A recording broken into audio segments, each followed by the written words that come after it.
Sa dinami-dami ng panghimagas sa Pilipinas, hindi mo na alam kung ano o alin sa mga ito ang nais mong subukan. Dito sa lugar ng Cavite, napakaraming mga pagkain na tiyak namang nakakatakam. Gayunpaman, mayroong isang barangay na kapag sinabing malamig na panghimagas, isang Filipino dessert agad ang una na lang maiisip. Dito sa barangay ng Digman, kanilang pinagmamalaki ang kanilang sikat na panghimagas, ang halo-halo.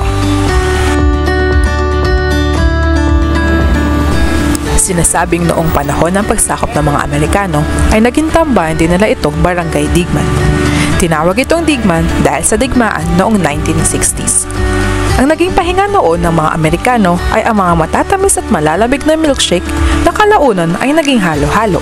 Kilalang kilala na sa industriya ang kanilang halo-halo dahil kabilang sila sa kinikilalang halo-halo sa buong Cavite. Hindi na rin mabilang kung ilang media na ang nakasubok at bumisita sa kanilang tindahan upang malaman ang kanilang istorya at matikman ang kanilang halo-halo. Makikita rin sa kanilang tindahan ang iba't ibang parangal na kanila nang nakuha. Kaya naman, bisitahin natin ito upang malaman kung paano ito naging sikat sa nakakarami at gayon na rin ang kanilang kwento. Sa araw ng aking pagpunta ay mapalad kong nakausap ang mismong may-ari ng original Digman Halo-Halo. Personal ko siyang na-interview patungkol sa pinagmulan ng kanilang halo-halo. Tawagin na lamang natin siyang si Kuya Boy. Dalaga pa nanay nagtitinda na halo-halo. Ano pa ng hapon. Ang ginagamit ng nanay noon, wala pang gatas, gata ng nyog. Ngayon, siyempre ka, nakakaroon ng level, tumatagal. Kasi yung gata ng nyog, masyadong maraming proseso. Po, pipigain pa po. Tugod-tugod mo, bimbang masyado. Ngayon, nagkaroon na ng gatas, nagano na siya sa gatas dahil ang gatas instant na. Lalagay mo na lang. Hindi kagaya ng nyog, di ba? Na gata ng nyog. Ngayon, sa habang tumatagal na nanay, no? Nakapag-asawa ng taga-Digman. Kaya siya napapunta sa Digman. Kaya ang Digman is barangay. Barangay Digman to. Ayon kay Kuya Boy, noong panahon ni Marcos ay kanilang kinuha ang pangalang Digman sa mismong barangay Digman dahil dito sumikat ang kanilang halo-halo. Kaakibat ng pangalang ito ang historya ng Bacoor at maging ng istorya ng pagmamahalan ng kanyang mga magulang. Noong 1975 ay inirehistro na nila ang pangalang Original Digman Halo-Halo. Mas lalong umusbong ang kanilang negosyo noong sila ay naimbitahan sa programang Batibot, hanggang sa nasundan ng magazine at nagsunod-sunod na. Lahat ng ingredient na pagluluto ng halo-halo, kahit turo sa ka ng nanay. Kaya yung recipe ng nanay, recipe ko pa rin.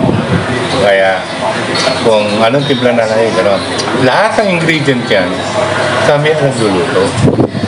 Pero paano po yung process po ng mga process? Bibili namin hilaw yan sa palengke. Luluto namin. Nagsimula raw sa sentimo ang presyo ng kanilang halo-halo. Ngunit dahil sa pagtaas ng presyo ng mga sangkap, lalo na ang asukal, ay kinakailangan din nilang itaas ang presyo ng kanilang produkto. Nagsimula sila sa paggamit ng ordinaryong baso bago maging basong panghalo-halo.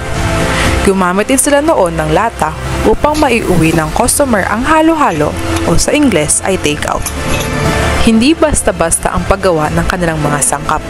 Para kay Kuya Boy, mahalaga na kung ano ang natikman ng nauna ay ayun pa rin ang matitikman ng nahuli. Kaya naman kahit mahirap mahanap ang ibang sangkap, ay kanila pa rin itong hinahanapan ng paraan. Binigyan din nila kami ng pagkakataong masubukan ang paggawa ng halo-halo upang maranasan ang kanilang ginagawa.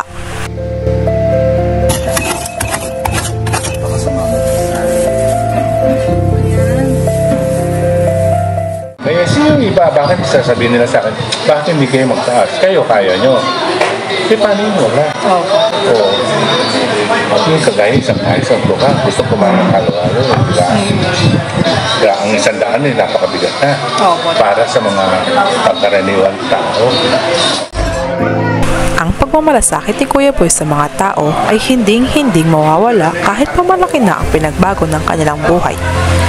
Hinding-hindi rin nila nakakalimutang tumulong sa ibang mga taong nangangailangan. Tunay na kasing tamis ng kanilang halo-halo ang kanilang mga puso. Dahil din sa pagpupursige ni Kuya Boy mapatakbo ng maayos ang negosyong ipinamana sa kanya ng kanyang ina, ay kanya rin na pag-aral sa matataas na paaralan ang kanyang 6 na anak. Masayang makakwentuhan si Kuya Boy. Kitang-kita mo ang pagiging isa niyang mabuting anak at maging padre de pamilya. Sigurado akong hindi lang ang kanilang masarap na halo-halo ang binabalik-balikan ng mga tao, dahil maging ang kanilang pakikipagkapwa-tao ay aantik din sa inyong mga puso. Marami sa mga customer ni Kuya Boy ay simula pa na sila ay bata, dito na bumibili ng halo-halo. Maging ang iba niyang mga tauhan ay tumatagal din ng mahigit 30 taon. At dito ay makikita mo na kung gaano ang pag-aalaga ng pamilya ni Kuya Boy sa kanilang mga tauhan. Masaklap man pakinggan ang pangalang digman dahil nanggaling ito sa salitaang digmaan.